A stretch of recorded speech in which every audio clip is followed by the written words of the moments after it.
625 ಕೋಟಿ ಹಗರಣದ ನ್ಯಾಯಾಂಗ ತನಿಖೆಗೆ ಬಿಜೆಪಿ ಆಗ್ರಹಿಸ್ತಾ ಇದೆ. ಅಲ್ಪಸಂಖ್ಯಾತ ಇಲಾಖೆಯಲ್ಲಿ ಹಗರಣ ಆಗಿರುವಂತಹ ಆರೋಪಕ್ಕೆ ಸಂಬಂಧಪಟ್ಟ ಹಾಗೆ ಕಲಬುರಗಿಯಲ್ಲಿ ಬಿಜೆಪಿ ಎಂಎಲ್ಸಿ ಎನ್ ರವಿಕುಮಾರ್ ಪ್ರತಿಕ್ರಿಯಿಸಿದ್ದಾರೆ. ಬರೀ ತನಿಖೆ ಅಲ್ಲ, ಸಿಟ್ಟಿಂಗ್ ಜಡ್ಜ್ ನೇತೃತ್ವದಲ್ಲಿ ತನಿಖೆ ಆಗಬೇಕು. ತಪ್ಪಿತಸ್ಥರು ಯಾರಿದ್ದಾರೆ ತಕ್ಷಣ ಕ್ರಮ ಆಗಬೇಕು ಅಂತ ಆಗ್ರಹಿಸಿದ್ದಾರೆ. ಅಲ್ಪಸಂಖ್ಯಾತರ ಇಲಾಖೆಯಲ್ಲಿ खाने पीने के लिए भी नहीं है, चावल भी नहीं।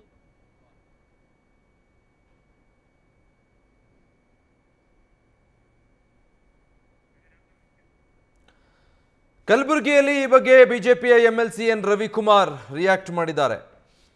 ಯಾವುದೋ ಒಂದು ತನಿಖೆ ಮಾಡಿದ್ರೆ ಆಗಲ್ಲ, ಇದು ಸಿಟ್ಟಿಂಗ್ ಜಡ್ಜ್ ನೇತೃತ್ವದಲ್ಲಿ ಒಂದು ತನಿಖೆ ಆಗಬೇಕು.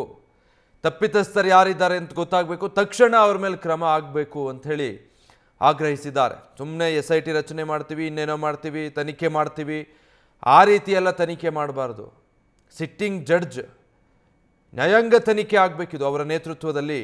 ಹಾಗೆ ತಪ್ಪಿತಸ್ಥರು ಸಿಕ್ಕಾಕೋತಾರೆ, ಅವ್ರ ವಿರುದ್ಧ ಸರ್ಕಾರ ಕ್ರಮ ಕೈಗೊಳ್ಳಬೇಕು ಅಂತ ಹೇಳಿ ಬಿಜೆಪಿಯ ಎಂಎಲ್ಸಿ ಎನ್ ರವಿಕುಮಾರ್ ಆಗ್ರಹಿಸಿದ್ದಾರೆ.